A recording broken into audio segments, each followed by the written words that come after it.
स्वरूप दिवसेंदिवस अतिशय चांगल्या पद्धतीनं कसं आपल्याला करता येईल या सगळ्यामध्ये आपण खारीचा वाटा कसा उचलला पाहिजे आणि सामाजिक कार्यक्रमाच्या माध्यमातून जे सामाजिक गरजा आहेत त्या गरजा कशा पूर्ण करता येतील याकडे आपल्या सगळ्यांचं एक भारताचा नागरिक म्हणून कर्तव्य आहे आणि संविधानाप्रती आपलं कर्तव्य आहे की ह्या सगळ्या शासनाच्या योजना धोरणं हे आपण इथल्या नागरिकांपर्यंत पोहोचवण्याची जबाबदारी आपली सगळी आहे। त्याचाच एक भाग म्हणून आम्ही कार्यरत असतो। आमचं एक छोटंसं पाऊल आज आपल्या सगळ्यांच्या माध्यमातून होत आहे। आरोग्य शिबिर आम्ही नेहमीच आयोजित करीत असतो, कारण आरोग्य शिबिर आयोजित करण्यामागचा हेतू डॉक्टर भुसारी साहेब आम्हाला असं जाणवतं की समाजामध्ये जो रुग्ण आहे त्याला जो आरोग्याचा उपचार आहे हा अतिशय महागडा झालेला आहे। त्याला तपासणी ते उपचार आणि त्याचं औषधोपचार त्याच्यासाठी त्याच्याकडे दैनंदिन खर्चाव्यतिरिक्त काही रक्कम शिल्लक राहत नाही। अशा सगळ्या गरजू रुग्णांसाठी या माध्यमातून एक रुग्ण तरी आपण त्याची योग्य तपासणी आणि उपचार जर त्याची करण्यात आम्ही यशस्वी झालो आपल्या सगळ्या माध्यमातून तर अशा शिबिराचं फलित झालं असं मला वाटतं। तसेच एखाद्या घराचा एक तरी विद्यार्थी किंवा विद्यार्थिनी युवक किंवा युवती एखाद्या कुठल्याही चांगल्या मल्टीनॅशनल कंपनीमध्ये किंवा स्वतःच्या पायावर जर या शासकीय योजनांच्या माध्यमातून उभा झाला तर खऱ्या अर्थानं या सगळ्या उपक्रमाचं चीज झालं असं मला मनापासून वाटेल। आणि या सगळ्यांची सुरुवात इथून आपण आता केली आहे।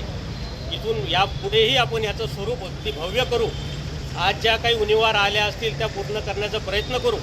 आज लांबून लांबून रुग्ण आलेले आहे, डॉक्टरांची टीमही त्यांना तपासणीसाठी इथे वाट बघत आहे। तर आज या दोन्ही शिबिराचं उद्घाटन आरोग्य निदान आणि उपचार शिबिराचं उद्घाटन डॉक्टर भुसारी साहेबांकडून झालेलं आहे आणि श्री लांडकर साहेबांच्या वतीनं रोजगार मेळाव्याचंही उद्घाटन झालेलं आहे असं मी अध्यक्ष याच्या नाते आपल्याला जाहीर करतो। आणि आपल्या सगळ्यांच्या वतीनं पुन्हा येतो किंवा शिबिराच्या ठिकाणी येतो आणि त्या शिबिराच्या ठिकाणी कुठली तरी तपासणी होते। त्या तपासणीच्या अंती आपल्याला काही आजारांची माहिती मिळते किंवा बरेचसे काही आजार जसे की आज गोदावरी फाउंडेशनचे विद्यार्थी आणि काही स्टुडंट्ससुद्धा आलेले आहेत, काही प्रोफेसरसुद्धा आहेत। तर या माध्यमातून निश्चित जे काही आजार इथे निघतील तर जसे की मोतीबिंदूच्या शस्त्रक्रिया असतील, काही इतर दुर्धर आजार असतील तर या आजारावर निश्चित काम करण्यासाठी आपण तत्पर आहोत। आपलं जिल्हा सामान्य रुग्णालय बुलढाणा हे सुद्धा यापैकी काही जे रुग्णांचे कोणाचे ऑपरेशन्स करायचे असतील किंवा पुढच्या सुविधा त्यांना उपलब्ध करून द्यायच्या असेल तर त्या सुविधा देण्यासाठी आपण निश्चितच बांधील आहोत आणि असेच कार्यक्रम आपण दरवर्षीप्रमाणे करत राहावे। आणि याचा हे नक्कीच महामानवांनी आपल्याला जे काही आपल्याला ज्ञान दिलेलं आहे, ज्या काही आपल्याला सूचना आणि उपदेश त्यांचे जे आपल्या जीवनात आपण अंगीकारायचे आहेत, निश्चितच आपण त्यांच्या त्या पावलावर पाऊल घेऊन चाललो किंवा त्यांच्या विचारावर निश्चित काम केलं तर आपण भविष्यातील पिढी ही चांगली घडू शकतो आणि आपण स्वतःही चांगलं घडू शकतो हे निश्चित आहे। डॉक्टर बाबासाहेब आंबेडकर यांच्या वळी आहेत। तुम्ही कितीही अंतर चालत गेलात यापेक्षा तुम्ही कोणत्या दिशेने जात आहात हे फार महत्त्वाचे आहे। आणि आमची दिशा आहे सार्वजनिक जयंती उत्सव समितीची, ही दिशा थोडी योग्य आहे।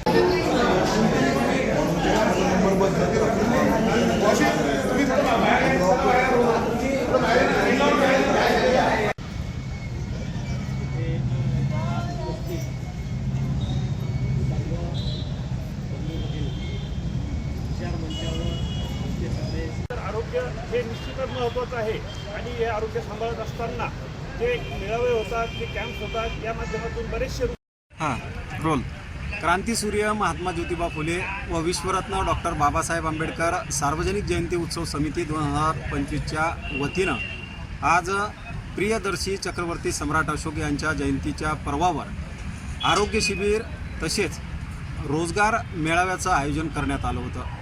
बुलढाणा शहरातीलच नव्हे तर परिसरातील असंख्य गरजू रुग्ण व बेरोजगारांनी या ठिकाणी येऊन आपली नावं नोंदवली आणि उपचार देखील या ठिकाणी घेतले आहेत। या उपचार घेतल्यानंतर ते जे रुग्ण आहेत त्यांचं शस्त्रक्रिया असतील त्या शस्त्रक्रियाचं देखील या माध्यमातून केले जाणार आहेत। असा हा भव्य दिव्य असा रोजगार मेळावा आणि आरोग्य शिबिर या ठिकाणी पार पडलं. या सार्वजनिक जयंती उत्सव समितीच्या वतीनं असे भविष्यात असे कार्यक्रम जे आहेत गरजू व्यक्तींसाठी या ठिकाणी घेतले जात आहेत.